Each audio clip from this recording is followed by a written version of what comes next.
This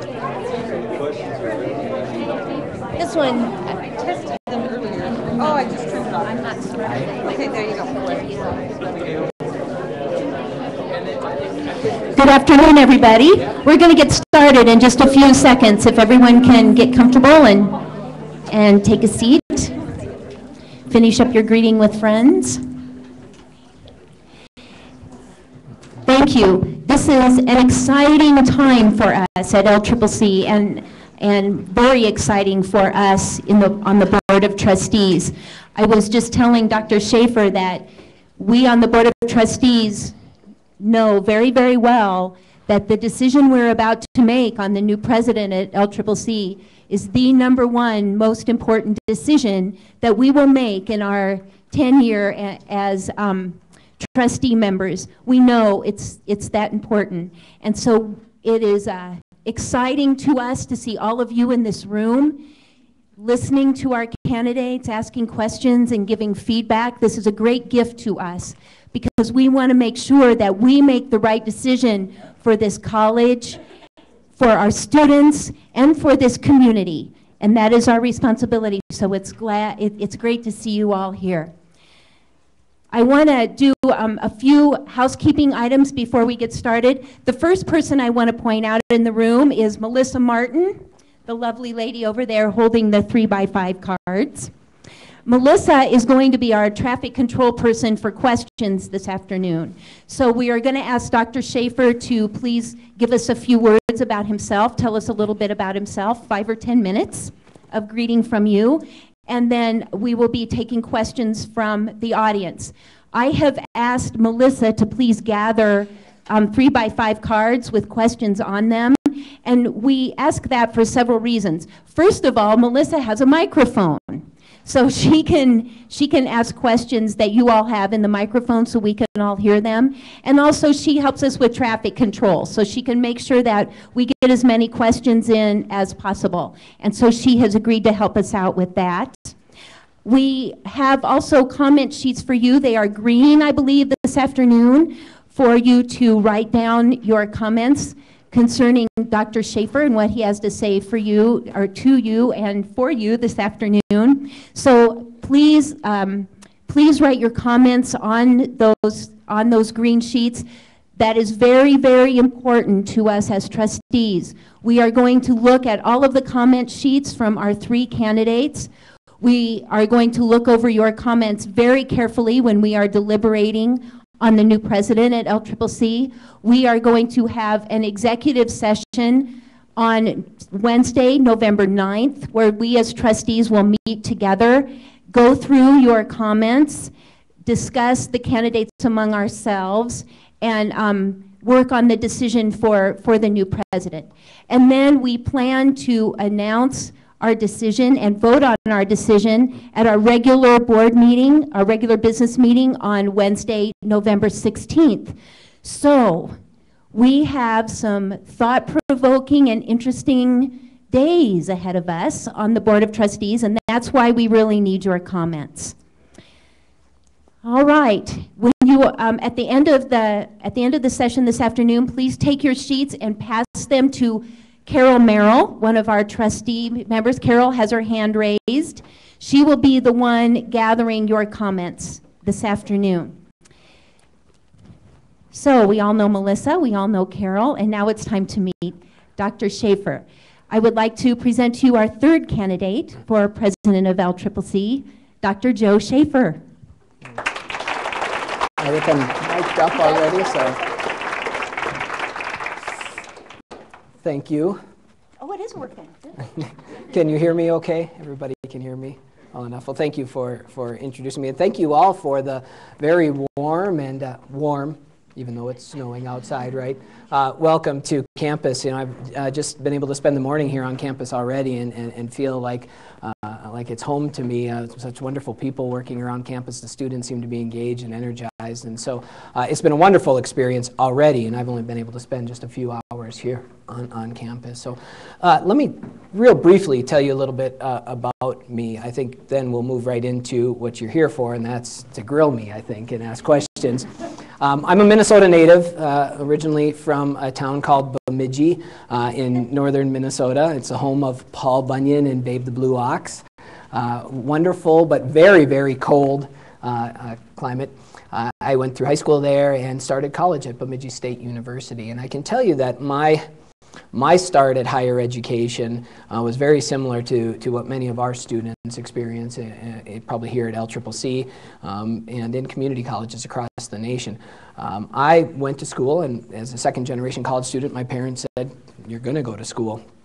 The thing I didn't do very well is figuring out what I wanted to do when I got to school. And so after about 3 years of below subpar grade point average, wonderful time in football and chasing girls and doing all the stuff that comes with college, I found myself sort of at a crossroads. I was on academic probation, had majored in just about everything that you could imagine, and I had a calculus class from a wonderful faculty member, and by the way, I ended up withdrawing from that calculus class because I did not do very well in it, but she spent the time to sit down with me and help me chart out future plans. And it's something that I had never done, had never had the conversation, what do I want to do, where do I go?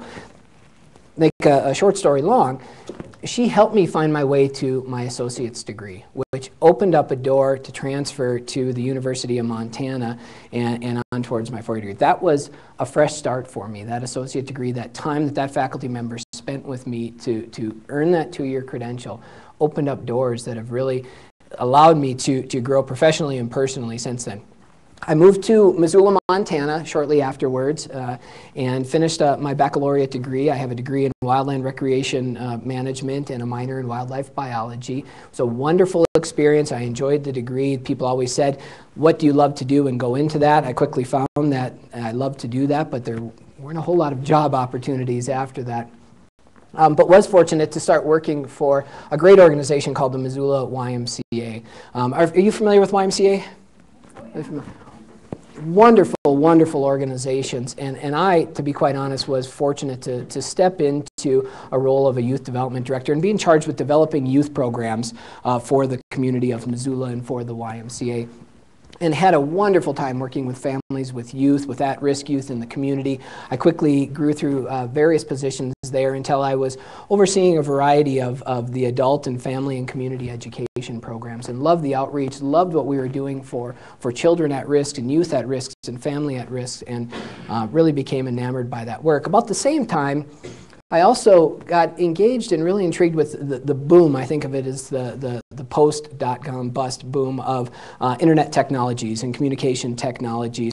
I started a consulting business and did a lot of work on web design and web consulting and working with companies, and quickly started to see the connection between social services and education and technology, and how the application of that was going to really change the world that we lived in.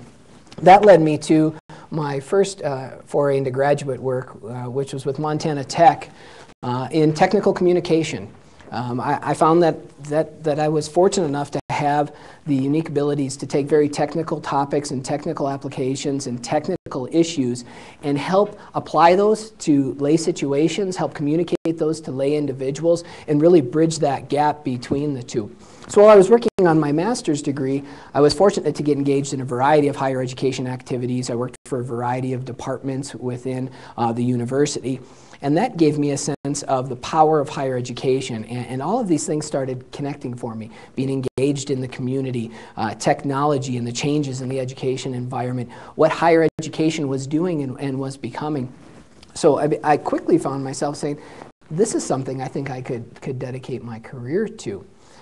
Right after I finished my master's degree, I was fortunate to apply for and be selected for a position at the institution I'm at now, Montana State University, Great Falls College of Technology. It's a long, long name, but we are essentially a community college affiliated with Montana State University family of campuses. So I stumbled into community college education. I started there in the role of outreach and workforce development. Was able to apply all of those skills I've been building, how I work with community members, community organizations, how do I apply technology, how do I connect various needs in the community, whether they're workforce needs, social needs, and really found a nice atmosphere atmosphere and niche in the community college world. And from there, I've just been fortunate to have opportunity after opportunity to move through the ranks to the point where I moved into the dean and CEO position of the college itself. And I can tell you, during my time, I have become a community college evangelist. I believe so deeply in what we do in community colleges. I love the practicality of what we do, the utilitarian perspective of what we do, but I also know that we're changing lives for people who are oftentimes first generation. They come from challenging backgrounds, and to know that I could commit my career and my work to helping people find a better life, I mean, there's nothing more powerful than that to me. And so when this opportunity came open, it was a great opportunity for me to see a pro-community college state, amazing community college campus here, largest in Wyoming, great potential, all of those things, yet still in the rural West. And it just seemed like such a natural fit, and that's what's led me to this point today. So that's a very quick thing. I'm happy to answer questions pertaining to my background. Would love to do that, but I really want to hear what the burning questions and issues are on your minds. At least I think I do, right?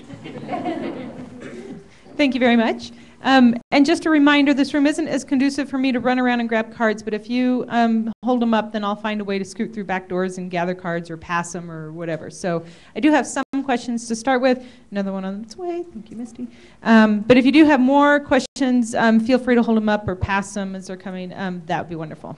So, Dr. Schaffer, first question I have here is, how will you become visible with the student body?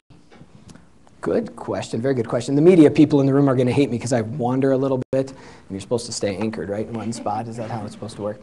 How would I stay engaged and connected to the student body? Well, I tell you, my personality and my approach to being visible in the campus community lends me to actually seek out students and interactions. I had a great tour this morning, had a good time with that.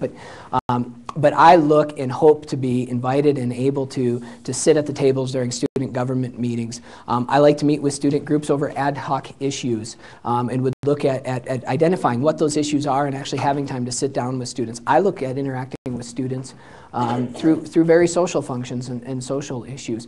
I get re-energized through my interactions with students. So you're as likely to find me trying to set up formal environments or formal activities to engage with students as you are to find me wandering the halls, wandering the classrooms, and just being able to interact with students. I'll tell you one thing that I've done at my current institution that I've really enjoyed, I think I've enjoyed it more than the students, is I actually carry an advising load. So in any one semester, I'll have between 2 and 5 student advisees from a variety of programs, sometimes not within my discipline areas at all. But it keeps me connected to the students and what their true issues are, and it also helps me connect to the programs and to the academics. And once those students typically get over that initial concern of going to the president's office to be advised, I find that it really helps me identify what life is like for our students at that time. And so, not knowing the advising protocol and how it all fits down here, I can't say that I would necessarily apply that. I would certainly like to, but having student advisees has just been a very rewarding and enriching opportunity for me in my current position, and I would hope to continue that type of interaction. Great, thank you. The next question says, if federal programs aimed at helping low-income students are cut or eliminated, what programs would you suggest to help these students remain and succeed in higher education? Good question, and a complex one, especially as we look at what, unfortunately, a Montana congressman is doing in targeting in the Pell Grant and how that may play out on the national level. I think and I hope that as a campus and as a state, Wyoming will continue to leverage what it has right now in its resources and opportunities to continue to purposely invest in need-based financial aid. It's oftentimes that we shift our focus so quickly to merit-based aid and to merit-based functions, when what we really need to be looking at doing is transforming our society by getting those individuals who aren't coming from a college family, our first generation, have those types of things and get them into that. So I would hope first and foremost that I could advocate for and continue to stress an increase, if not at least a continuation of need-based aid programs here in Wyoming. Excuse me. So that would be the first and foremost, and I hope that we can find a balance for financial aid that balances merit as well as need. Sorry, I didn't know if you were going to add on. That's Okay. good. Thank you. It has been reported that you have a lot of drive, energy, and determination. This is a long question, so bear with me. Here we go.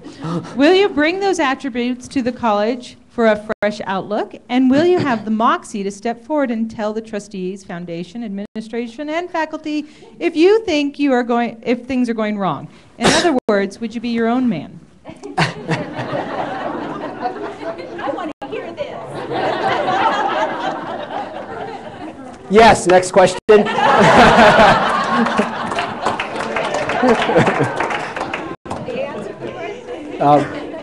That's not fair. I appreciate whoever shared that I have drive and energy. I do have energy. I'm a very external person. I have lots of opinions, and I enjoy engagement. I enjoy good debate, and I do that. I'm driven by new things, new interactions, and the opportunity to overcome barriers and change. And so I don't think I could change that if I wanted to.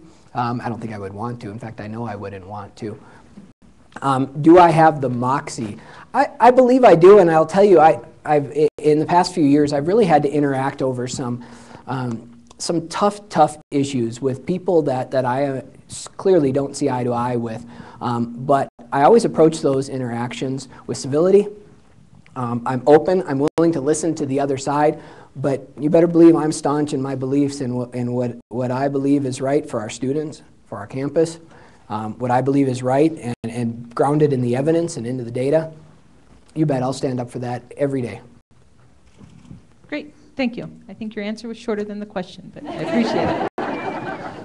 What is your knowledge of Phi Theta Kappa, and how does it fit into the college mission? Phi Theta Kappa, the Community College Honor Society, a wonderful, wonderful organization for many, many purposes. One of the things that I tell you that I like best about that is it highlights the fact that we have amazingly capable academic all-stars in the community college world. Impressive, impressive, impressive people. Phi Theta Kappa, PTK, allows us to elevate those individuals in the community college arena and really illustrate who we have here. And it also lets them recognize that there is a level of high academic excellence within our students in community colleges, and we need to embrace that.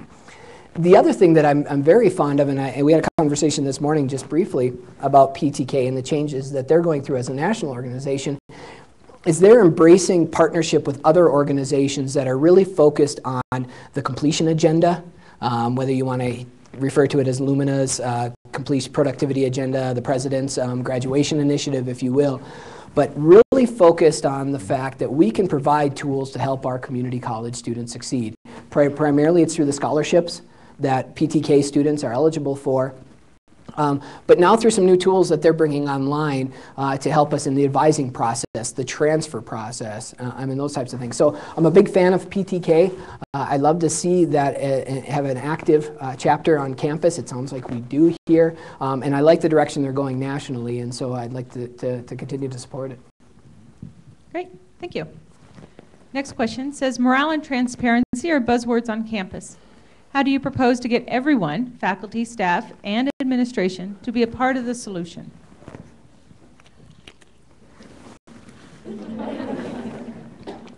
I'm a firm believer in shared governance. I had a conversation with some of the cabinet members at lunch, and I believe that is the first place that we have to start. Shared governance cannot just be a buzzword or something that we say loosely but then default to siloed decision-making processes. So one of the first things that we really need to look at is what is the shared governance structure and appetite on campus? Where is it working, where isn't? Looking at decision-making processes and points. Where are we clear on what types of decisions are made where and why? On what types of processes go into coming to those decisions, where and why. And I believe when you clarify that and then create an environment for shared governance, for civil discourse, for interaction, debate, and dialogue, where you have opportunity for equal representation, you start to break down some of those barriers. You start to break down the trust issues, the morale issues, and things like that. So shared governance is a big thing. And then clarity and expectations and processes is probably the other most important thing to me. We need to make sure people are clear on what are the expectations for ourselves as employees, for ourselves as groups, for ourselves to the Board of Trustees, we need to understand what we're going to be evaluated on, what we're supposed to be doing, how we do that. And that comes through clarity in those expectations and those processes. And I think the more we do that, the better off we'll be in sort of breaking down those morale and trust issues. So I'll say that, I'll take one thing on to that. The way you overcome morale and trust issues is by having positive interactions. So while I recognize the past, it is what it is, we know that it's created something that maybe continues today. I'm more interested in the future and how we can work together. And the more positive interactions that we have working together, moving towards the future, are going to help us get through a lot of those morale issues. Great, thank you. Next question says, you are significantly younger than the other candidates, which implies less experience. What is it about you and what experience have you had that makes you the right candidate? So you wouldn't believe me if I told you I was 60? We're very youthful in Montana. That's the way it is.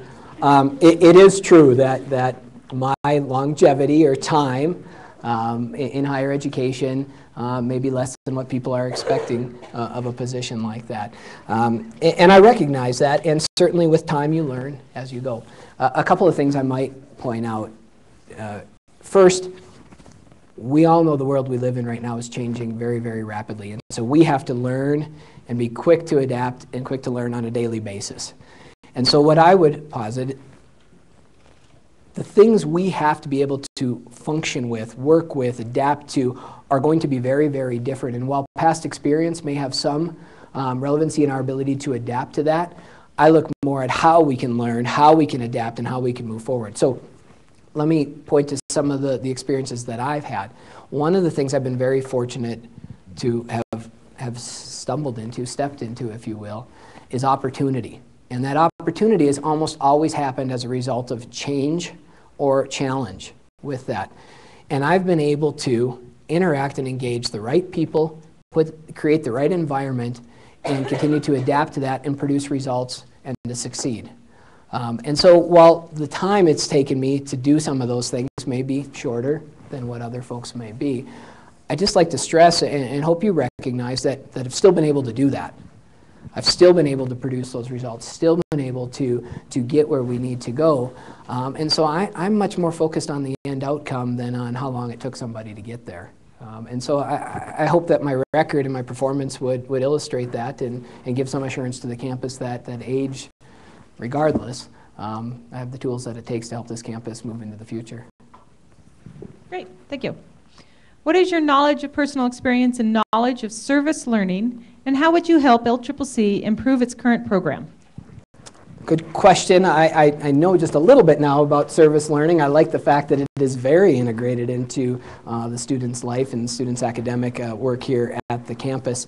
I've been involved with service learning on a variety of levels. During my time at the YMCA, I actually helped launch a program at the University of Montana called the Humanics Program, which looked at integrating service learning into academic coursework.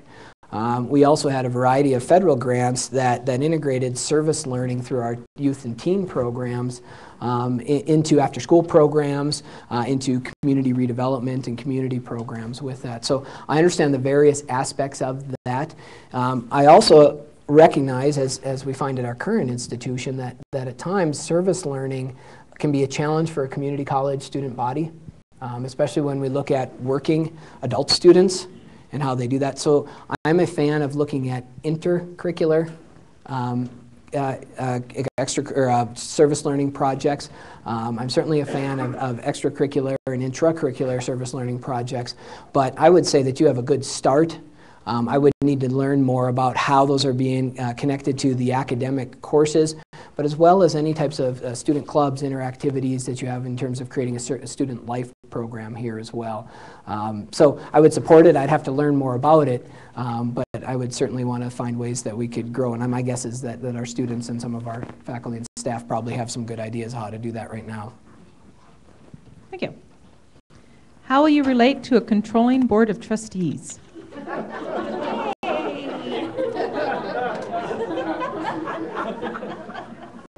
Control. What are you controlling? I will interpret that as to how would I relate to a very invested and passionate board of trustees. Does that sound? Does that sound fair? I get to have dinner with the trustees tonight, and I've met some of them already, so I will know more and probably be able to answer that better here as we go through the day, as we do that. But I look forward to a learning opportunity of building relationships with a board of trustees, as I understand and can sort of see the board is going through some transitions. We have some new members on there. We have some members with more longevity. I didn't say older members. I know better than to say that. To do that, we have certainly a developing vision of where we want this campus to go in the future. So with that, there's an opportunity to actually work together and clarify whose role is what. Where are we conforming to the role in that direction? Where are we possibly not? And how do we overcome that so we're all sort of rowing in the same form? So I would be looking forward to lots of conversations. I'd be looking forward to lots of healthy debate.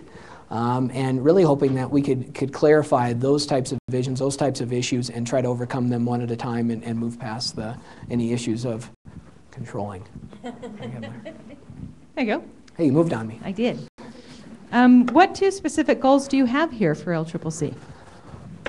That would be very premature for me to walk in and say, here's what I think you should be doing right now. There's a learning curve here where I need to know what are the major issues, the major opportunities. You've done a lot of that work already, the campus master plan, strategic plan. In many ways, those directions are probably charted out. My goal, if I had any, I'd say probably is my primary goal to step in here, is to help you recognize what an amazing institution you have here and all of the good things that are going on, and help this institution pull all of those things together into a roadmap for what the future of this campus is going to be and could be in the future. I've said this over and over again today. You have amazing, amazing things going on here. What we need to do is bring some cohesiveness to that and then start moving it all in a forward direction. And I hope that would be probably what I would be able to accomplish as one of my first goals, is to bring that cohesiveness, bring that collegiality, bring that collective drive and effort to put those things together and actually move into the future. Great, thank you. What experience do you have with legislators? What do you know about Wyoming government? I have had what I consider the baptism by fire of the legislative experience over the last 5 years in Montana. And so I'll give you some background. We have a wonderful, wonderful local delegation. And so since 2002, I've been working with our local delegation, both our representatives as well as our senators. And we've worked on a variety of issues pertaining to regional specific issues like facilities planning, all the way up to actually state issues pertaining to things like allocation of formulas and appropriations. And so early on in my time at the college, I spent considerable time working with the local delegation. Starting in about 2006, 2007, I became a fixture at our legislative sessions. I have gone through 3.5, if you will, because I came in at the tail end of one, legislative sessions, where I've had to work with legislators across the state because of their functions on various committees within those sessions. And so I've presented to our legislature, I've presented to various bodies of the legislature, I have worked with and advised on the development of fiscal notes for various legislation and various processes. I've helped bring students, faculty members, staff members, community members to present to the legislature, and have also worked on interim non-legislative years activities and coursework. So I feel like we've built really good relationships. I have very good relationships, and that's where it's all started from me. I'm familiar with the process in Montana very well. Not so much here in Wyoming. In Wyoming, as I found out at lunch today, has a legislative calendar, if you will, that Montana has looked at off and on. We have a biennial process that has 90 days set aside, and here you're on an annual process with budget on 1 year and general legislative issues on the other year. So that would take some adaptation, but I'll tell you, one of the greatest things about LCCC is the fact that it's not that far of a drive to get to the get to the capital. We spend considerable time even between Great Falls and Helena and Montana getting there. So very comfortable with that environment. I'm a quick study of it. I actually find the legislative process to be intriguing and interesting, and so I look forward to engaging in it here. Great, thank you. LCCC is a community college. How would you plan on serving our community? For example, local businesses, students, community members who are not students.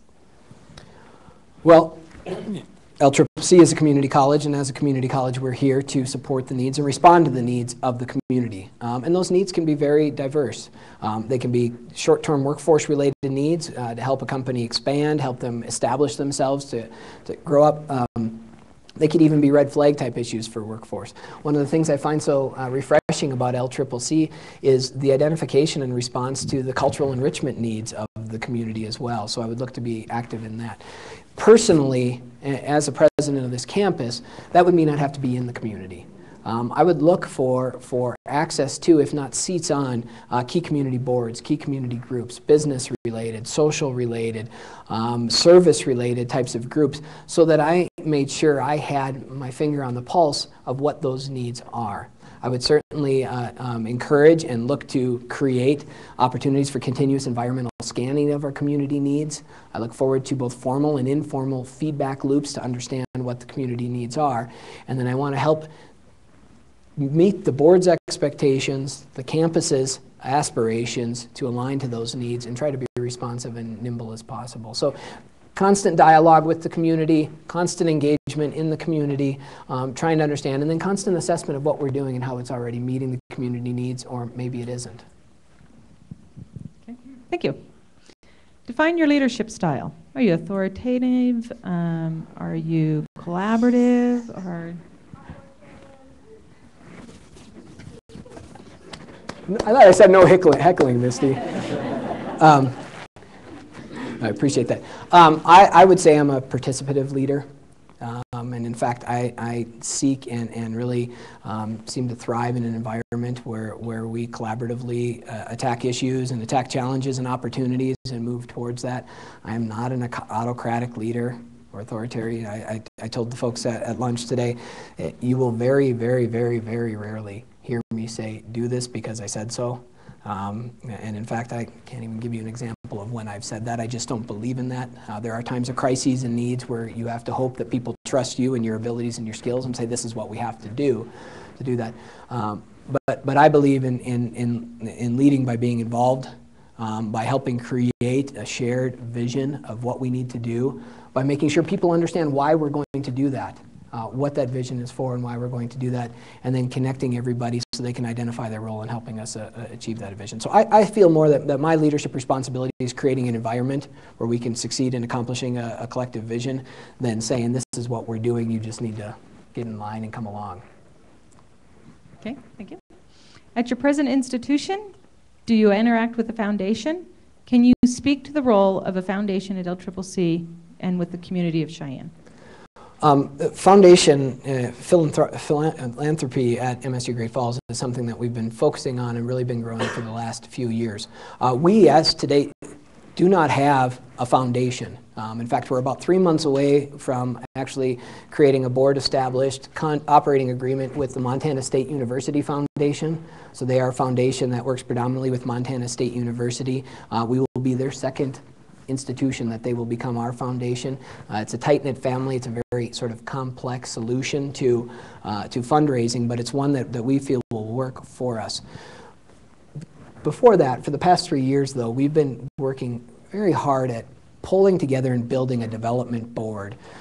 To date, we have 8 community members that represent our development board. They have helped chart our path and our processes to establishing a giving arm, a development arm of the campus. This winter, we will be launching our first ever scholarship endowment campaign. It's a $1.2 million campaign to establish the college's first ever scholarship endowment.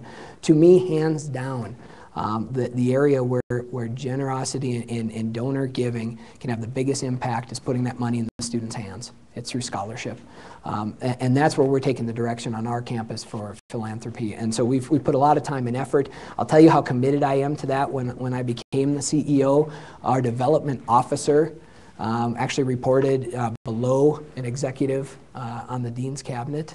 And I moved that to report directly to me. That's how important I believe that development is, and I wanted to make sure we were successful in doing that. So my understanding and awareness of the LCCC Foundation is that, man, you've got a great group of board members there, wonderful leadership and some great direction. And so, and to be honest with you, I just want to learn more about who they are and what they're doing, what the plans are and how that's working, and get out of their way to let them keep doing what they're doing.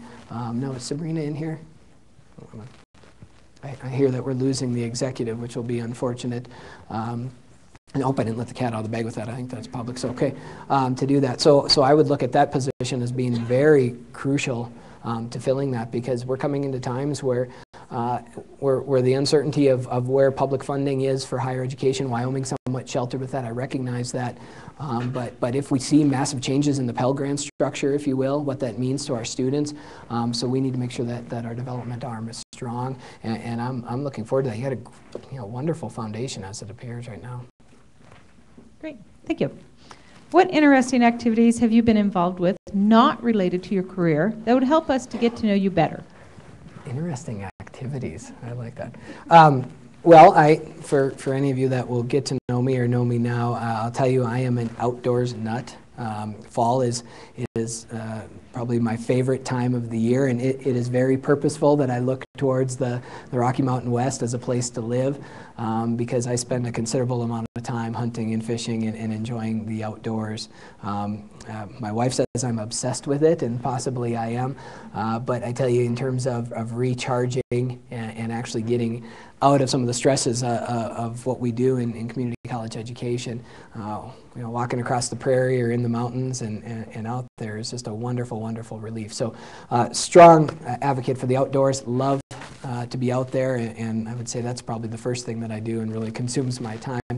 I'm also very interested in the social aspects of our communities, and so I'm quite intrigued with what we do for youth and child development. I've been on the board of the Children's Museum of Montana. My wife is now on the board of the Children's Museum of Montana.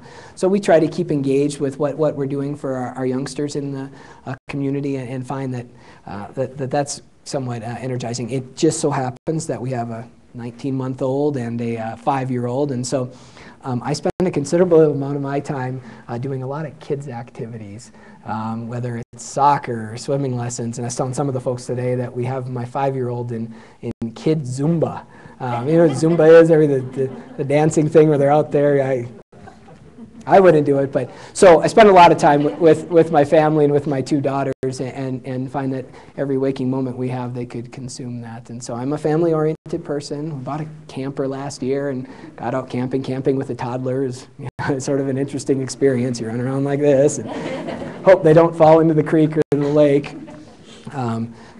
So we do a lot of that. And I still stay connected to the technology world, not near as much as I used to when I taught in web design and web development, but I still am fascinated by the advances in technology and what we're using and what's developing. And so I spend quite a bit of my time on computers and figuring out how to use the new technologies. Nice, thank you. What role does media play with community college, and how do you promote successful interaction between the college and the media? The media can and should be, I'm not just brown-nosing, where's the media guys? One of the primary conduits between what's happening in the community college and the community. So we've had just a wonderful working relationship with our media, whether it's the TV or the newspaper media in Great Falls. And have been blessed by that. And I'll tell you, one of the things, we've had some budget issues, as many of you have probably heard, and it's happening across the state. We've been able to carry a presence in our print media predominantly through news because of that relationship. And it's helped us mitigate some of the reductions in our marketing budgets, to be quite honest with you. It is very rare where we put out a press release and the media isn't there to cover it, regardless of what it is. And they always do it with the right perspective. They are staunch journalists, and they'll ask the tough questions with that, but they also know that we'll give them the right answers. And because of that, they're more apt to be there. They're more apt to publish what we're talking about and what we're doing, and so we've just had a wonderful relationship with it. And even as I look around the state of Montana at the different campuses and what they're doing, we're known, we're out there, and that's helped our development efforts, that's helped our legislative efforts, that's helped our academic programming efforts. So I see the media, college relations, as being one of those just crucial conduits to making sure that your constituent base knows what you're doing. Thank you. What would you do to help improve the college experience for older, disabled, and other non-traditional students? I would say let's keep doing the community college mission because we do that. That's an easy answer to a tough question with that. We always need to be conscious about the variety of needs that our students have, and I'd even take it one step forward because you know, we not only have non-traditional or adult students, disabled students, students with learning challenges, we have veterans, we have families of veterans, we have all types of very diverse needs. One of the things that I'm becoming very fond of and working at implementing at our campus is looking at a student support structure, and we call it holistic advising structure, that addresses the needs that are non-academic in nature. What we found as we've been tracking our retention rates and the issues with student retention is that many of our students fail to persist because of non-academic issues. In fact, most of them do. Now, some of them actually perpetuate themselves or show themselves in terms of academic performance, and we say, well, they just couldn't hack it in my class. Well, we don't know, and had this happen this year, a gal who lost her home and was living at a rescue shelter. To do that. We have disabled students that struggle with finding accommodations in our welding or auto body programs and how to do that. So there are an array of issues, and then with veterans coming in, we found that there are an array of issues there. We've started looking at student support from a holistic perspective, and it's one of the things I hope we would do here as well. Academic advising is a very important function of academic planning and course planning, but what our students need, and I'd say all students, regardless of their challenges or their disabilities, is comprehensive career and life planning that matches academic goals and academic planning. And that means we have to be willing to actually work with them on issues pertaining to learning disabilities, towards housing struggles, towards child care, whatever they may be. And if we fail to look at all that other stuff and just look at the academic arm, we're going to do that. So, for example, 2 years ago, we had a pretty large veterans event on campus that led up to, we're one of the military-friendly schools. I think LCCC is too, is that correct? Been distinguished as one. We looked at the needs of veterans, and when we started holding events around Veterans Day and around those needs, we were amazed to find that we're an Air Force-based community like Cheyenne, but we found that we had servicemen and women from every branch of the military, and they didn't even realize that they had other servicemen and women that were students in there, and started pulling them out and finding that there was a support structure that just started to grow out of that. That led to the establishment of our first Veterans Center there, and now to a Veterans Club. And I hear that Cheyenne's first club Wyoming, sorry. First club for veterans will be here at LCCC. So it's identifying those opportunities and creating those environments is what I'm interested in. So the Veterans Center, holistic advising processes, advisors that are connected to you from the day you start at the campus till the day you leave, regardless of whether or not you change programs, change interest, what you will, but that consistency and really looking at the comprehensive needs of our students. Thank you. Next question says, is there an organizational design that you think works well with higher education organizations? If our design needed modification, how would you gather that information? I'm not completely sure I understand the question. I think it's pertaining to organizational structure of a campus. Yeah. So like divisional or task-oriented. All right. You weren't going to ask me any hard questions, I thought. Well, there's two things. So that there are, in my opinion, and things where campuses have worked fairly well is looking at task-oriented design or oriented design around functions. And so we often lament that because we talk about silos in higher education. You have your student affairs, you have your academic affairs, and you have all of those things. And so there is some efficiency and some benefit of a design that includes very task-oriented or functional design and elements. Because we believe in, and I believe in, shared governance, and because we can't touch one area without having it impact other areas, there needs to be opportunity for connection and collaboration so that people can see how things interact between those. We oftentimes talk about and feel the tension between student affairs and academic affairs, and and those issues, but financial affairs, facilities, all of those things also have an impact to that. So I look at designing opportunities for collaborative conversation and collaborative decision making that can span silos or span organization by design. So I think of an organizational design as being twofold. One is being a functional design where you have your functional areas, it's a traditional organization chart. And then I think of it as a governance design. And how you have governance structures that are inclusive, that span silos, and allow people to interact, especially around issues that do move between those silos, but then get them to the functional decision-making bodies. Great. The last question I have, and then I'll turn it over to Brenda Little, is that, and I know you answered this briefly earlier, saying it's a little too early to have goals or to implement at LCCC, but what's your personal vision if you were elected president of LCCC?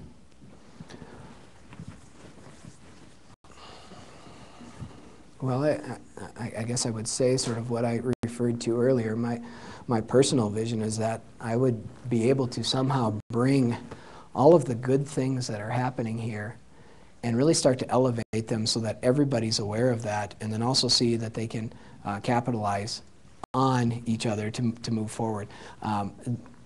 The potential that this campus has because of the strength of its human resources, the strength of its facility resources, the passion and energy of the board to be corralled, the strength of the state and the Wyoming Community College system, and the focus on community colleges.